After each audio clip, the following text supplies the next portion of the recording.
Welcome back to my another video. इस video में हम लोग स्टार्ट करने वाले हैं एसपीएम का यूनिट 3। अगर आपके यूनिट के हिसाब से जो टॉपिक्स हैं वो मैच नहीं हो रहे हैं, वैसे मैं ऑफिशियल सिलेबस के अकॉर्डिंग ही पढ़ा रही हूँ। अगर मैच नहीं हो रहे इन केस तो आप टॉपिक्स के अकॉर्डिंग पढ़ सकते हैं। थंबनेल पे आपको टॉपिक्स मिल जाएंगी, कौन कौन से टॉपिक्स इसमें कवर हैं, ठीक है। और यूनिट 2 के ऑलमोस्ट सारे टॉपिक्स कवर हैं। अगर आपने वीडियो नहीं देखी है तो डिस्क्रिप्शन में लिंक मिल जाएगा, आप जाकर वो वीडियो ज़रूर वॉच करें। एंड यूनिट 1 के इंपॉर्टेंट क्वेश्चंस भी मैं करा चुकी हूँ, आप वो भी जाकर वॉच करें। एंड अगर आपको कोई भी डाउट आ रहा है तो आप कमेंट्स में पूछ सकते हैं। सो आज हम लोग यूनिट 3 स्टार्ट करने वाले हैं और यूनिट 3 के अंदर हमारा जो पहला टॉपिक है वो है स्कोप मैनेजमेंट। तो हम सबसे पहले स्कोप मैनेजमेंट के बारे में पढ़ेंगे। नेक्स्ट वन जो टिप्स हैं इसके, नेक्स्ट आपके पास कंपोनेंट्स हैं, सारे स्कोप मैनेजमेंट का ही पार्ट है। जो हमारा सेकंड टॉपिक है वो हमारा है वर्क ब्रेकडाउन स्ट्रक्चर। ये इंपॉर्टेंट टॉपिक है, आपको प्रीवियस ईयर क्वेश्चन पेपर्स में देखने के लिए मिल जाएगा।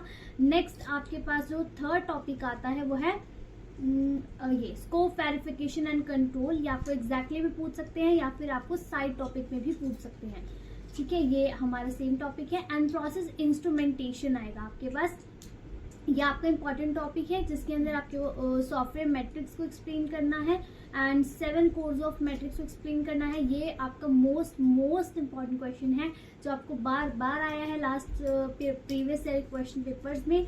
एंड उसके बाद ही हमारा टॉपिक खत्म। इसके बाद 1-2 टॉपिक्स और बचते हैं हमारे पास यूनिट 3 के, बट आज हम लोग इस वीडियो में इतने ही टॉपिक्स को कवर करने वाले हैं। सो मेरे साथ बने रहिए आप और स्टार्ट करते हैं। So let's start scope management. Scope management क्या होती है?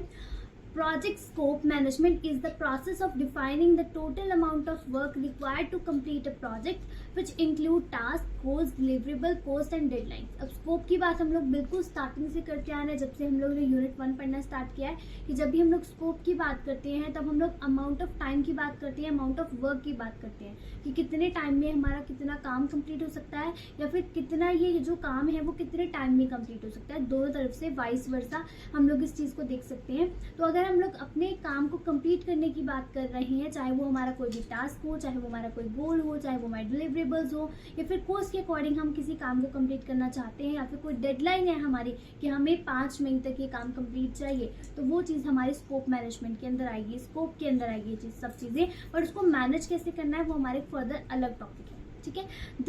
The scope management plan is a larger document that contains all the strategies, rules and procedure for managing the project scope। अब scope तो हमने पता लग गया हमें कि हमारे टाइम और डेडलाइन वगैरह चीज़ों को हम बोल सकते हैं, लेकिन स्कोप मैनेजमेंट हमारे लिए प्रॉपर एक प्लान है, एक लार्जर डॉक्यूमेंट की तरह है जो हमारे सारे के सारे जितनी भी स्ट्रैटेजीज हैं, हमारे जो रूल्स हैं, जितने भी प्रोसीजर हैं, उन सबको मैनेज करने में, प्रोजेक्ट को के स्कोप को मैनेज करने में हमारी हेल्प करता है, ठीक है। The scope baseline is a document within the scope management plan that defines the project scope, including the work that is to be done, the work that is not to be done and work that is in a doubt। अब जो हमारा scope management है उसके अंदर वो सब चीज़ों को हम लोग देख रहे हैं, जो काम होने वाला है, जो काम हमारा हो सकता है और जो काम नहीं हो सकता, एंड जो काम हो भी सकता है और नहीं भी हो सकता।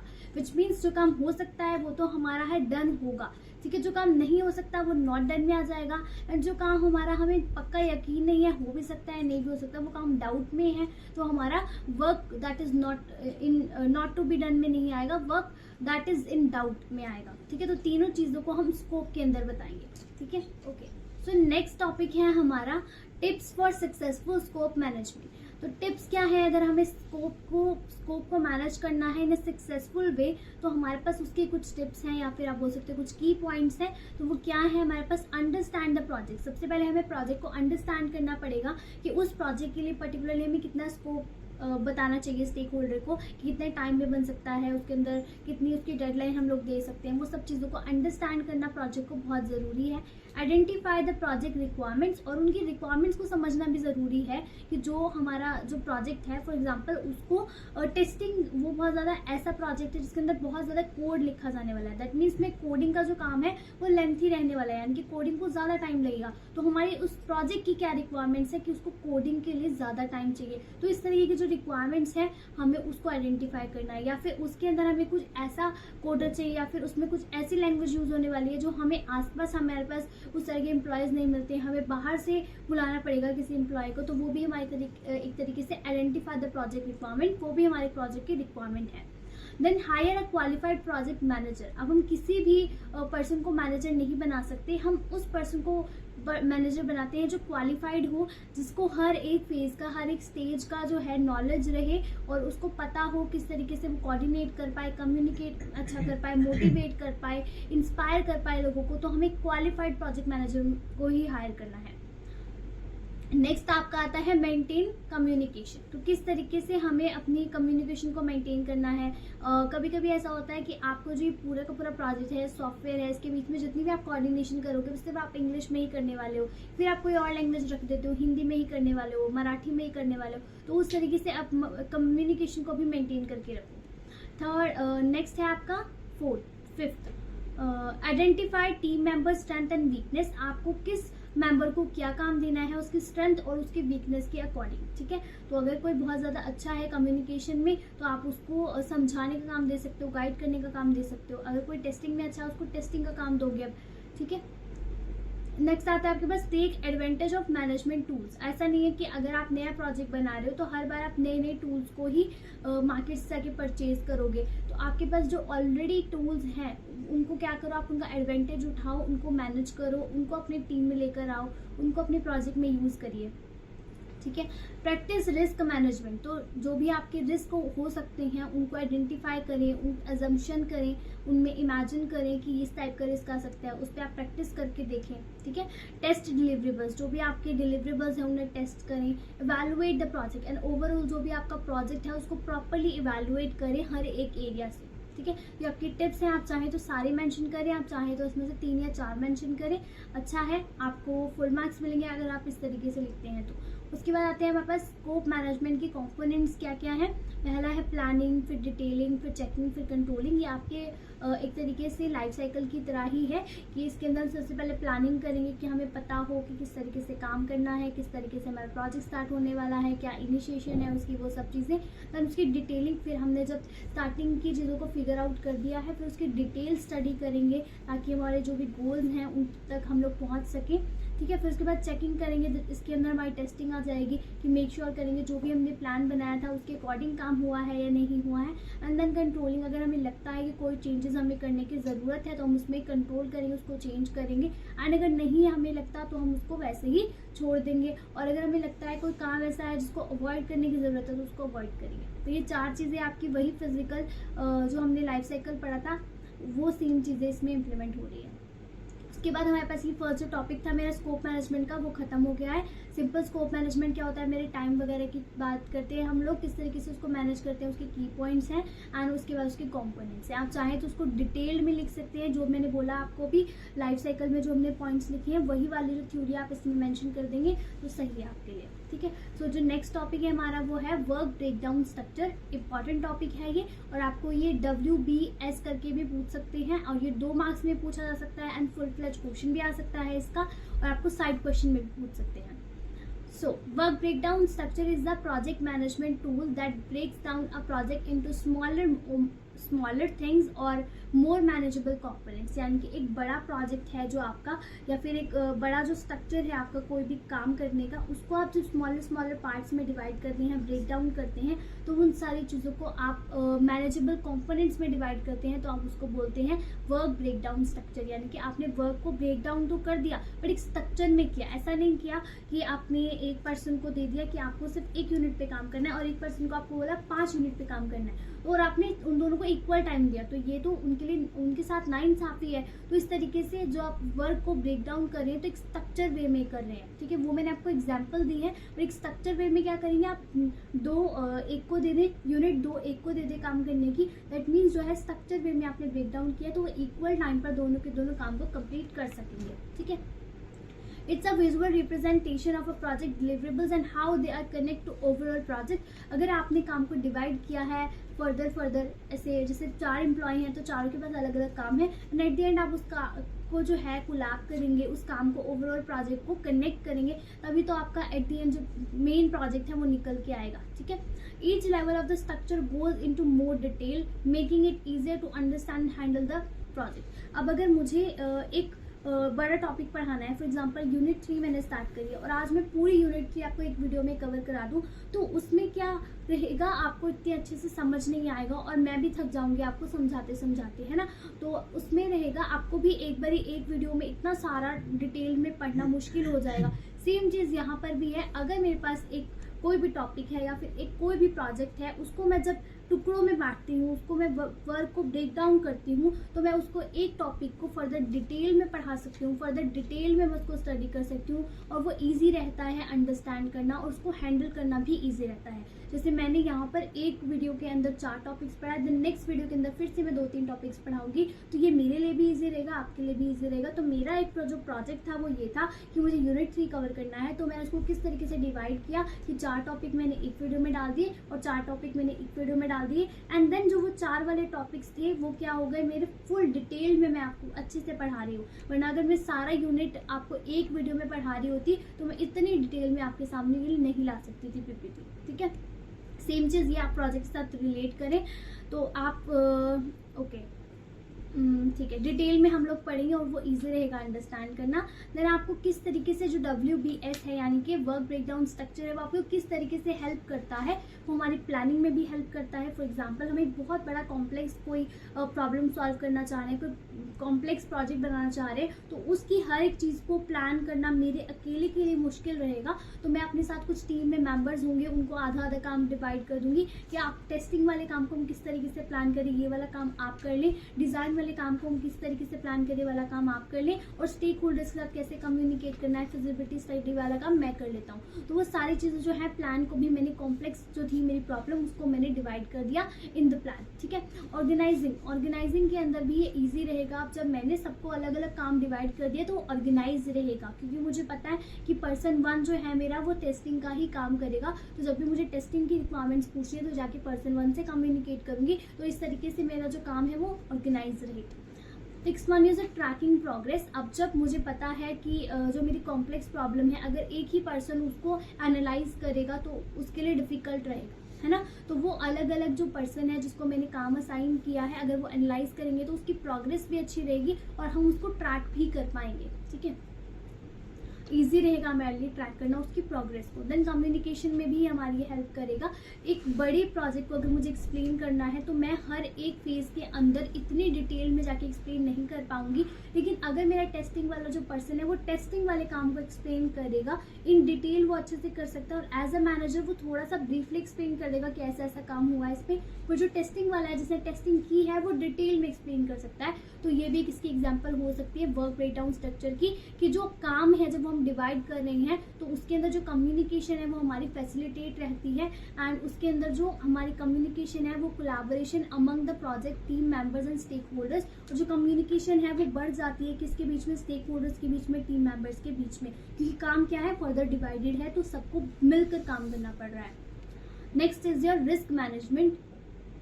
Support the risk management and quality control processes, allowing for the identification and mitigation of potential problems and errors। अब जो भी रिस्क आने वाले हैं उनको भी इजी रहेगा आपके लिए सॉल्व करना, क्योंकि अगर डिजाइनिंग फेज में कोई रिस्क आ रहा है तो उस पर्टिकुलर डिजाइनिंग फेज पे एक टीम काम कर रही है, क्योंकि वर्क जो है हमारा ब्रेक हो चुका है तो उस रिस्क को वो सॉल्व कर सकते हैं इजीली। एंड दूसरी अगर टेस्टिंग में कोई रिस्क आ रहा है तो उसको सॉल्व करना इजी रहेगा, और इस तरीके से हमारे लिए हर एक फेज के अंदर कोई भी रिस्क है तो उसको हमें सॉल्व करना इजी रहेगा, रेदर देन कि हम पूरे प्रोजेक्ट के अंदर दिख रहे हैं कि इस फेज में हमें ये रिस्क है और हमें सबको एक साथ में सॉल्व करना है।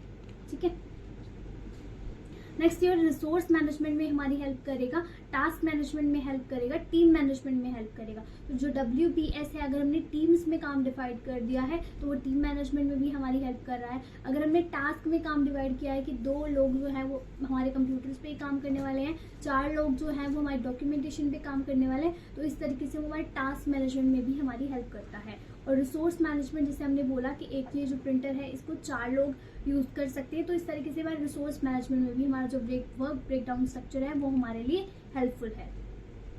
सो जो हमारा वर्क ब्रेकडाउन स्ट्रक्चर है is made up of few parts including, कुछ पार्ट्स ही मिलके बना है। क्या क्या पार्ट हैं वो हमारे, जैसे हमारे सबसे पहले तो स्कोप पता होना चाहिए। अगर मैंने काम डिवाइडेड भी किया है तो आपको उनको स्कोप तो बताना ही पड़ेगा कि आपको कब से लेके कब तक काम करके देना है, कब तक काम खत्म करना है। तो आपको बेसलाइन पता होनी चाहिए। स्टेक होल्डर से कम्युनिकेट तो आपको करना ही पड़ेगा। स्टेक होल्डर चाहे हमारे एक्सटर्नल हो या फिर इंटरनल हो। अगर हमारा डिजाइनिंग वाला अलग काम चल रहा है, हमने उसको ब्रेक करके दिया है, तो उसको भी कोऑर्डिनेट करना ही पड़ेगा, चाहे वो फिजिबिलिटी स्टडी वाले से करे या फिर आगे कोडिंग वाले से करे।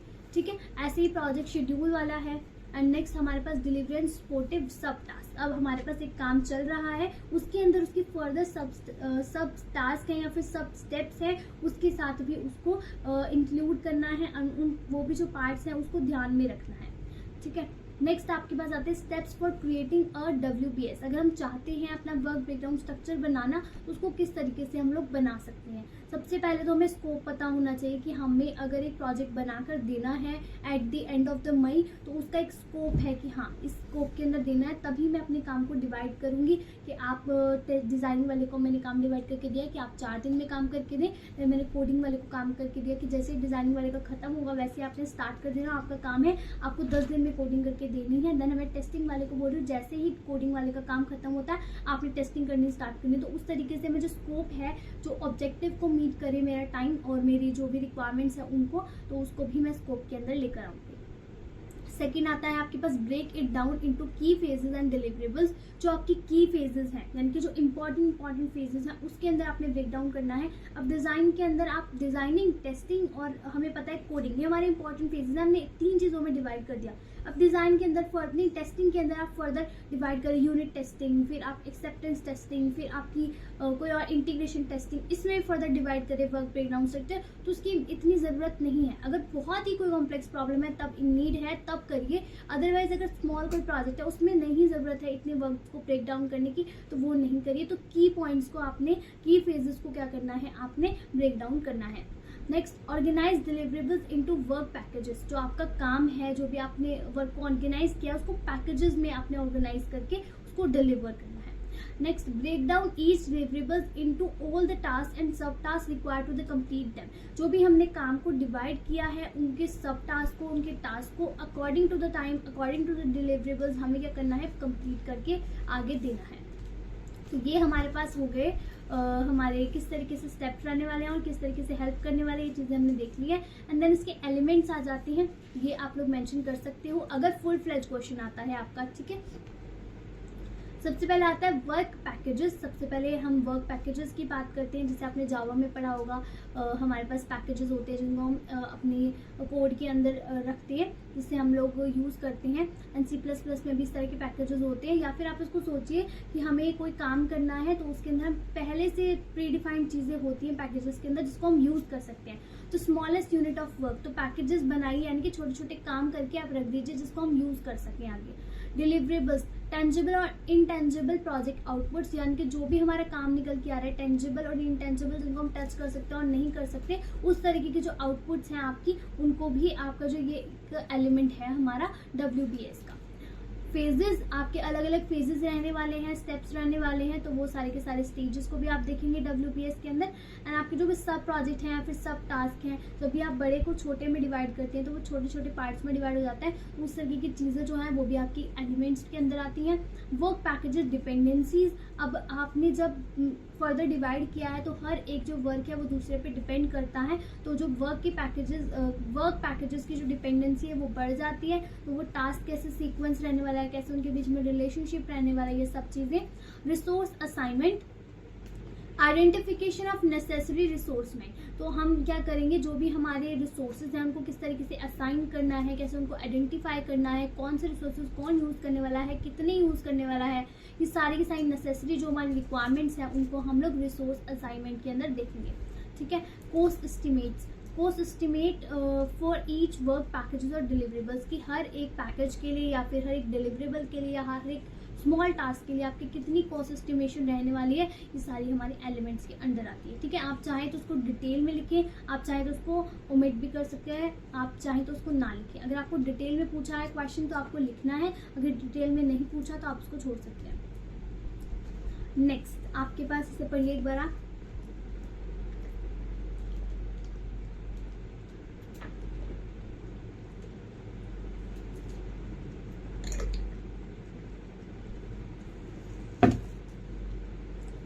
जी, तो हमारे पास नेक्स्ट टॉपिक जो आता है वो आता है scope verification control. Scope verification and control are crucial aspect of software project management to ensure that the project stays on track and meets its objective. Let's break down each of these concepts. जो scope verification and control है तो वो दो चीज़ें हैं, verification and control. जैसे हमने last V model के अंदर पढ़ा था वेरिफिकेशन क्या होती है, बट यहाँ पर स्कोप वेरिफिकेशन की बात कर रहे हैं कि हमारा जो टाइम है उसके अकॉर्डिंग हमें उसे वेरीफाई करना, इस तरीके की चीज़ों को हम लोग देखेंगे. एंड उसको बाद में कंट्रोल करना, अगर वो एक्सीड कर रहा है, वो सब चीज़ें इसके अंदर देखेंगे. तो this process involves formal acceptance of the completed project deliverables by the stake holder. It ensures that the all work and deliverables outlined in project scope statement have been completed satisfactorily and meet the requirements. जो भी हमारा काम है वो satisfaction के under हमारा काम खत्म हो जाए, स्कोप के अंदर खत्म हो जाए, यानी कि जो भी हमने डेडलाइन दी थी, जो भी अपनी टाइमिंग्स दी थी, उसके अकॉर्डिंग हमारा काम खत्म हो रहा हो. और एट लास्ट जब वो खत्म हो रहा हो तो वो सेटिस्फाई हो रहा हो जिसके लिए भी हमने काम करा है, चाहे वो स्टेक होल्डर हो, चाहे वो हमने किसी कंपनी के लिए बनाया है, वो जिसके लिए भी आपने काम किया है वो सेटिस्फाई होना चाहिए. एंड जो भी आपने काम करा है वो आपके स्कोप के अंदर होना चाहिए, आपकी रिक्वायरमेंट्स को मीट कर रहा होना चाहिए. And the scope verification typically involves reviewing deliverables against the agreed upon criteria and obtaining formal acceptance from the stakeholders. अगर आपने काम बहुत सही कर भी लिया और आपके अकॉर्डिंग आपने उसकी टेस्टिंग कर लिया, आपने उसे वेरीफाई कर लिया, वैलिडेट कर लिया कि हाँ मेरा जो काम है, जो मेरा प्रोजेक्ट है वो बिल्कुल ठीक है, फिर भी आप उसकी फॉर्मली एक बार दोबारा से रिव्यू करोगे उसको और उसको स्टेक होल्डर्स को दिखाओगे. एंड उसके बाद जब वो येस कर देंगे, अप्रूवल दे देंगे, देन आपको वो वेरीफाई माना जाएगा. It is important for managing stakeholder expectation and ensuring that there are no misunderstandings regarding what is included in the project scope. तो आपने क्या करना है, जब भी प्रोजेक्ट बनाना है तो उसको अपने स्टेक होल्डर्स को ज़रूर दिखाना है एट लास्ट के आपने जैसे जैसे हमें प्लान बताया था, जैसे जैसे हमने रिक्वायरमेंट्स ली थी, आपकी जैसे जैसे एक्सपेक्टेशन थी, उसके अकॉर्डिंग हमने अपना सारा काम करके दे दिया है. आप एक बार इसको चेक करो ताकि उनको कोई भी मिसअंडरस्टैंडिंग ना रहे कि जो भी उन्होंने कहा था उसके अकॉर्डिंग ही प्रोजेक्ट बना है या नहीं बना है. ठीक है, नेक्स्ट आता है हमारे पास scope control. Scope control involves monitoring and controlling. And I think ये वाला जो पॉइंट है हम लोग पिछली वीडियो में आई थिंक सेकेंड यूनिट के अंदर पढ़ के आए, monitoring and controlling. Yes, last lecture के अंदर हमने पढ़ा है इसको, वही सेम चीज़ है इसके अंदर भी. To the project scope throughout the project life cycle, कि जब भी हमारा प्रोजेक्ट का कोई भी लाइफ साइकिल चल रहा है तो हमें उसे कंट्रोल करने की तो ज़रूरत पड़ती ही पड़ती है. तो हमें कंट्रोल कैसे करना है, उसको मॉनिटर भी करना है, कंट्रोल भी करना है. तो जब भी मेरा काम चल रहा है उसको साथ साथ मॉनिटर करना है. ठीक है. The goal is to prevent scope creep which refer to the unauthorized and uncontrolled changes to the project scope. Scope control includes processes for managing change requests, evaluating their impact on the scope, schedule, budget, obtaining approval from the appropriate stakeholders before implementing changes. अगर आपको लग रहा है कि आपका जो भी आप कंट्रोल कर रहे हो, पहले आप क्या कर रहे हो, प्रोजेक्ट बना रहे हो, उसको साथ साथ मॉनिटर कर रहे हो, ये जो हम लोग काम कर रहे हैं सही है या नहीं है. और अगर आपको लगता है जो हमने काम इसके अंदर हुआ है वो गलत हो गया है या उसमें कुछ चेंजेस करने की ज़रूरत पड़ रही है, फिर जैसे अगर हमारे स्टेक होल्डर ने कोई रिक्वायरमेंट बोली थी और वो इम्प्लीमेंट होने के बाद सही नहीं लग रही है, उसमें कुछ गलतियां लग रही हैं आपको, तो आप पहले स्टेक होल्डर से कम्युनिकेट करोगे, उन्हें बताओगे कि इस तरीके की चीज़ जो हमने बनाई है उसके अंदर ये गलती लग रही है. पहले आप उनसे कंफर्म करोगे, उनसे रिक्वेस्ट करोगे कि वो आपको विजिट करें, देन आप जाकर उसमें चेंजेस कर सकते हो. चाहे वो आपको शेड्यूल का हो या बजट का हो या कोई भी ऐसा काम है जो आपको चेंज करना है, तो पहले आप अप्रूवल लोगे किसका, स्टेक होल्डर्स का. ठीक है, बिफोर इम्प्लीमेंटिंग. ठीक है, जब भी आप किसका, स्टेक होल्डर्स का आप अप्रूवल लोगे जब भी आप इम्प्लीमेंट करना चाहते हो कोई भी change. Effective scope control helps to keep the project focused on its original objective, prevents unnecessary delays and cost overruns. अब अगर आपकी एक बार स्टेक होल्डर से बात हो गई है कि आपको इतने बजट के अंदर बनाना है, इतनी डेडलाइन के अंदर बनाना है, तो आप बार बार उसमें चेंजेस नहीं कर सकते कि आप बजट को बढ़ाते ही जा रहे कि नहीं पहले 2 लाख बोला, फिर 3, फिर 4, फिर ऐसा नहीं होता कि आपको एक डेडलाइन पे रहना है. पहले आपने बोला 1 मंथ में मिल जाएगा, फिर 2, फिर 3, फिर 4, फिर ऐसे ऐसे आप बढ़ा रहे हैं टाइम को. तो आपको डिले नहीं करना प्रोजेक्ट को, अननेसेसरी जो है उसका जो प्राइस है, जो उसकी कॉस्ट है उसको बढ़ाते नहीं रहना. ठीक है. And ensure that the changes are properly evaluated and manage. चाहे आप उसमें कोई भी चेंज कर रहे हो वो प्रॉपर होने चाहिए चेंजेस, और उसको इवैल्यूएट करना है ताकि उसको आप आगे मैनेज भी कर पाएँ. तो ये दोनों चीज़ें आई थिंक हम लोग पीछे पढ़ के आए हैं, आप लोग इससे रिलेट कर रहे होंगे. सेम चीज है, बोलोगे सेम चीज पढ़ा रहे हो, नहीं, सेम चीज ही है, ठीक है, सेम टॉपिक है तो सेम तरीके की चीजें आपको देखने के लिए मिलेगी। Defining the project scope. अब हमें सबसे पहले इसके अंदर हमें आगे पढ़ना है वेरिफिकेशन कंट्रोल के अंदर, कि इसको मैं आपको ब्रीफली बताने वाली हूँ कि क्या चीज़ है। डिफाइनिंग द प्रोजेक्ट स्कोप, हमें वही बताना है किस तरीके की हमारी इनिशिएशन होगी, कब होगी, बेसलाइन क्या होगी, कब खत्म होगा, वो सब चीज़ें स्कोप के अंदर आएंगी। ब्रेक डाउन स्ट्रक्चर, हमारा अगर बहुत बड़ा कोई कॉम्प्लेक्स प्रॉब्लम है तो उसको आप स्मॉल पार्ट्स में डिवाइड करोगे, जैसे हमने अभी पढ़ा WBS क्या होता है, तो उस तरीके से स्कोप के अकॉर्डिंग, ताकि आप उसको वेरीफाई कर सकें, अच्छे से कंट्रोल कर सकें, ठीक है। Establish control procedure, develop formal procedure for submitting, reviewing, approving and implementing changes for the project scope that ensure changes and properly evaluated, approved before they are incorporated into the project। अगर आप चाहते हो उसके project के अंदर कोई भी change करना, तो उससे पहले आपको पर्टिकुलरली वो चीज़ें क्लियर होनी चाहिए जो भी आप उसमें चेंज करना चाहते हो। ऐसा ना हो कि आप पहले चेंज कर दो प्रोजेक्ट के अंदर, फिर आप सोचो कि नहीं ये तो गलत हो गया, ऐसे चेंजेस तो नहीं करने थे। तो इस तरह आपको पहले क्या करना है, उन चीज़ों को, उन प्रोसीजर्स को देखना है कि ये चीज़ें करनी भी है या नहीं करनी, पहले उसको अच्छे से इवेलुएट करना है, मॉनिटर करना है अपने परफॉर्मेंस को, चाहे वो क्वालिटी की हो, स्कोप की हो, शेड्यूल की हो, बजट की हो, ठीक है। हर एक एक्शन को आपने मॉनिटर करना है जो भी नीडेड है, ठीक है। मैनेजिंग चेंज रिक्वेस्ट, अगर कोई भी चेंज रिक्वेस्ट आ रही है, चाहे वो किसी भी वे में है, चाहे स्कोप में है आपकी, चाहे शेड्यूल में है, बजट में है, या फिर आपकी क्वालिटी के अंदर है, उसको आपने इम्प्रूव करना है या नहीं करना है, इम्प्लीमेंट करना है चेंजेस या नहीं करना है, वो सारी चीज़ें आप देखेंगे, ठीक है। कम्युनिकेशन विद स्टेक होल्डर, आप देखेंगे कम्युनिकेट करना है अपने स्टेक होल्डर्स के साथ, टाइम टू टाइम उनको दिखाएंगे कि आपका स्कोप जो है वो डिले हो रहा है या नहीं हो रहा है, आपके जो चेंजेस हैं वो अफेक्ट कर रहे हैं या नहीं कर रहे हैं, आपकी जो एक्सपेक्टेशन है वो मिनिमाइज है, मिसअंडरस्टैंडिंग तो नहीं हो रही है, वो मीट कर रही है या नहीं कर रही है, सारी चीज़ें, ठीक है। तो ये वाला जो टॉपिक है ये भी हमारे यहाँ पे खत्म हो गया। छोटा टॉपिक है, आपको अगर एग्जैक्ट पूछते हैं तो आपको सारा मेंशन करना है, अगर एग्जैक्टली नहीं पूछते तो आपको जस्ट ये वाले 2 पैराग्राफ मेंशन करने हैं, ठीक है। तो उसके बाद ये हमारा लास्ट टॉपिक है, हाँ जी, process instrumentation refers to the study of development and implementation of tools, equipment, mechanisms and machinery for a certain process in order to provide technical means of a process control and performance। तो instrument जो होते हैं हमारे, उससे आप relate करो इसको, कि यहाँ पर हम इक्विपमेंट्स की बात करेंगे, मैकेनिज्म की बात करेंगे, मशीन्स की बात करेंगे, अपनी टेक्निकल चीज़ों की बात करेंगे, किस तरीके से वो कंट्रोल करेंगे हमारे प्रोजेक्ट की परफॉर्मेंस को एंड हमारा जो प्रोसेस है उसको, ठीक है।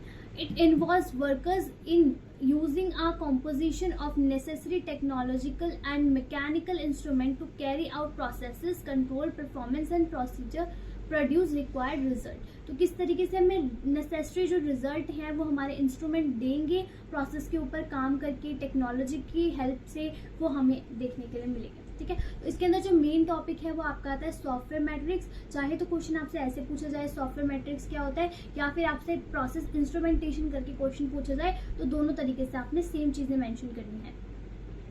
सबसे पहले सॉफ्टवेयर मैट्रिक्स क्या होता है। Software matrix provide measurement that helps us understand different parts of the software development process, यानी कि जो भी हम अपना प्रोसेस बना रहे हैं, सॉफ्टवेयर मैट्रिक्स प्रोवाइड मेजरमेंट, ये हमारे लिए क्या करता है, मेजर करता है, और वो मेजर क्या करता है, ताकि हम अंडरस्टैंड करें डिफरेंट पार्ट्स को, जो भी हमारे प्रोसेस चल रहा है सॉफ्टवेयर डेवलपमेंट का, ठीक है। तो एक तरीके से मेजरमेंट का काम करता है।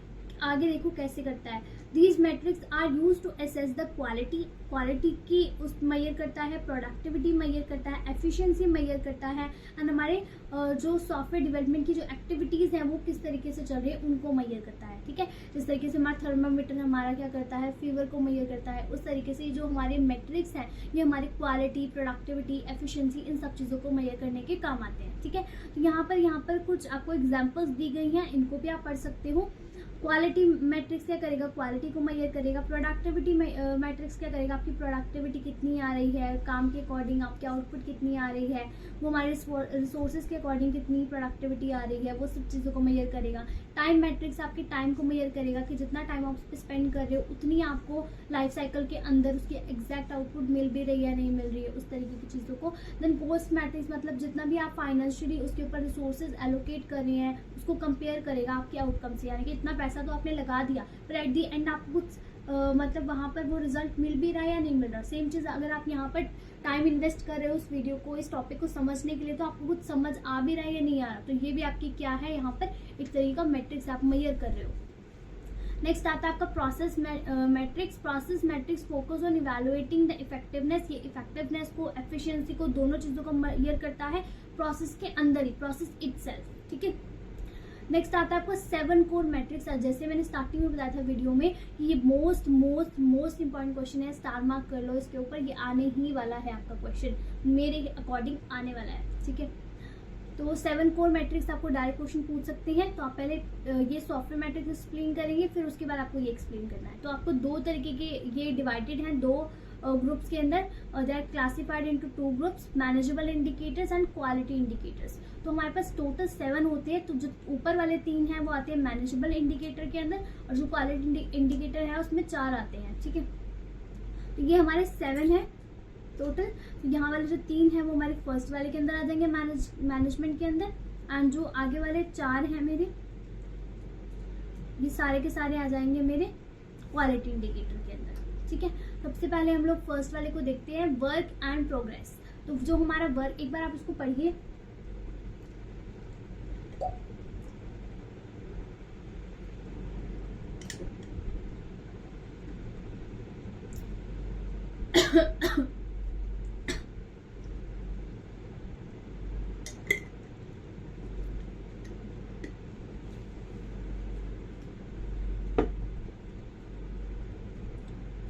हाँ जी। तो जो वर्क एंड प्रोग्रेस है, मेरा क्या काम चल रहा है, उससे कितनी प्रोग्रेस मिल रही है, उस चीज़ों को ये मैट्रिक जो है वो मेजर करता है। This metric focuses on tracking the progress of the work. जो भी काम है उसकी प्रोग्रेस को क्या करता है, वो ट्रैक पे है या नहीं है, उसको फोकस करता है मैट्रिक्स की हेल्प से। And being done on the software project, it involves monitoring task, milestones and overall project completion status to ensure that the project stays on the schedule। हमारा जो काम है वो हमारे शेड्यूल पे चल रहा है या नहीं चल रहा है उसको मेजर करेगा, एंड उसकी कंप्लीट होने तक उसका स्टेटस को मेजर करेगा, एंड इंश्योर करेगा जो मेरा प्रोजेक्ट है वो स्टे ऑन ट्रैक है या नहीं है, उसको मॉनिटर करने का काम है, उसके टास्क को मॉनिटर करने का काम है, ठीक है। नेक्स्ट आता है उसका budgeted cost and expenditure. This metric involves comparing the budget cost of the project with the actual expenditures incurred during its execution. It helps in controlling cost and ensuring that the project remains within a budgetary constraint. अब हमने जब भी कोई project बनाना होता है तो उसका एक बजट पहले से ही बन जाता है कि हमें इतने बजट के अंदर अपना काम करना है, बिकॉज हमें उसमें से प्रॉफिट भी निकालना है, हमें सैलरी भी देनी है, ठीक है। तो वो सारी की सारी चीज़ें जो हैं वो हमारा एक्सपेंडिचर जो एट द एंड हमें दिखने वाला है वो, और जो हमारा बजट बना हुआ है वो सारी चीज़ों को ये क्या करता है, कंपेयर करता है, और टाइम टू टाइम उसको कंट्रोल करने की कोशिश करता है। अगर हमें लगता है कि हमारा बजट थोड़ा भी एक्सीड कर रहा है तो हमें कहीं ना कहीं क्वालिटी से या थोड़ी बहुत चीज़ों से, या फिर हम लोग जो एम्प्लॉयज़ हैं उनकी सैलरी से कॉम्प्रोमाइज़ करना पड़ता है, ताकि जो हमारा बजट है वो एक्सीड ना कर जाए। और ये जो मैट्रिक्स है वो हमारी हेल्प करता है ताकि जो हमारा बजट है उसके जो कंस्ट्रेंट है वो रिमेन ऑन ट्रैक रहे, ठीक है, वो कंट्रोल रहे। नेक्स्ट आता है आपका स्टाफिंग एंड टीम डायनामिक्स। अब टीम डायनामिक्स हम लास्ट टाइम में पढ़ के आए हैं, आई होप कि आपके आ गया होगा दिमाग में इसका मतलब क्या है।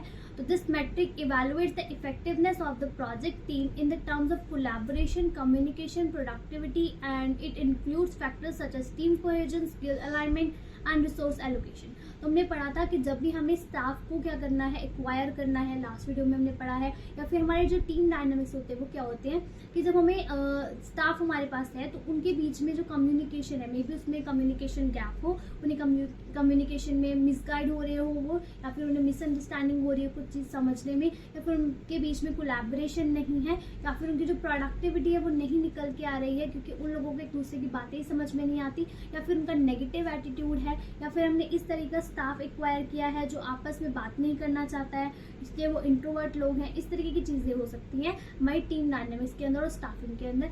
स्किल अलाइनमेंट, हर किसी की स्किल बिल्कुल अलग है, तो एक दूसरे के बारे में उनको बिल्कुल ही नॉलेज नहीं है एक दूसरे के स्किल के बारे में।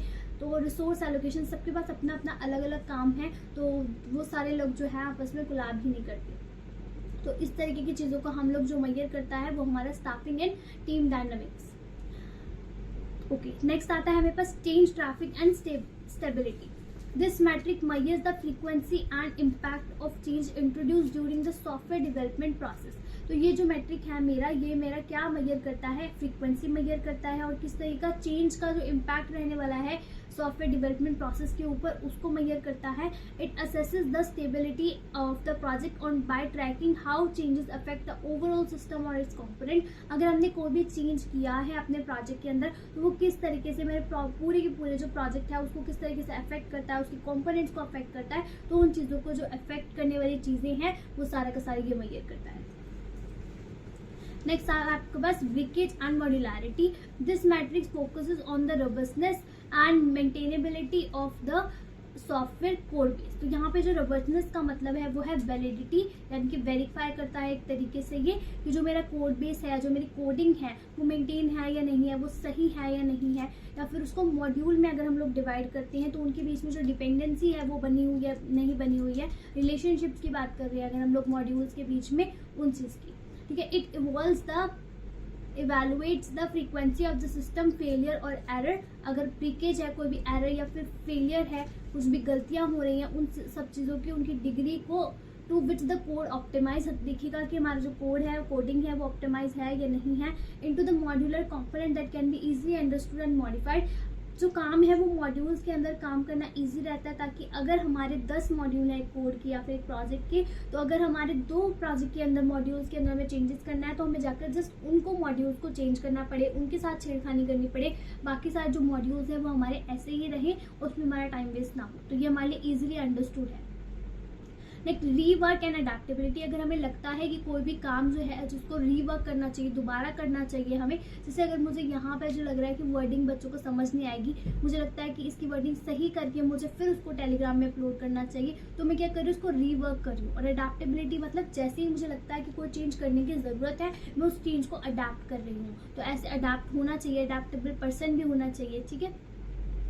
Process and the adaptability to adapt the changes in requirement और technology.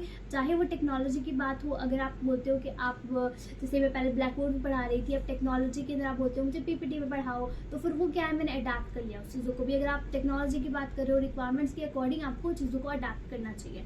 It involves analysing the efficiency of development processes and flexibility of the project architecture. तो आपके जो भी आर्किटेक्चर है उसके अंदर फ्लेक्सिबिलिटी होनी चाहिए कि वो फ्लेक्सिबल हो, रिवर्क कर सके, दोबारा से अडाप्ट कर सके चेंजेस को, और अगर उसमें मॉडिफाई करना है तो मॉडिफाई करने के लिए भी तैयार हो. ठीक है. लास्ट आपके जो पॉइंट है वो है mean time between failure and maturity. This metric measures the average time elapsed between system failure and or errors, indicating the reliability and maturity of the software product. A higher mean time between the failure signifies a more stable and mature product.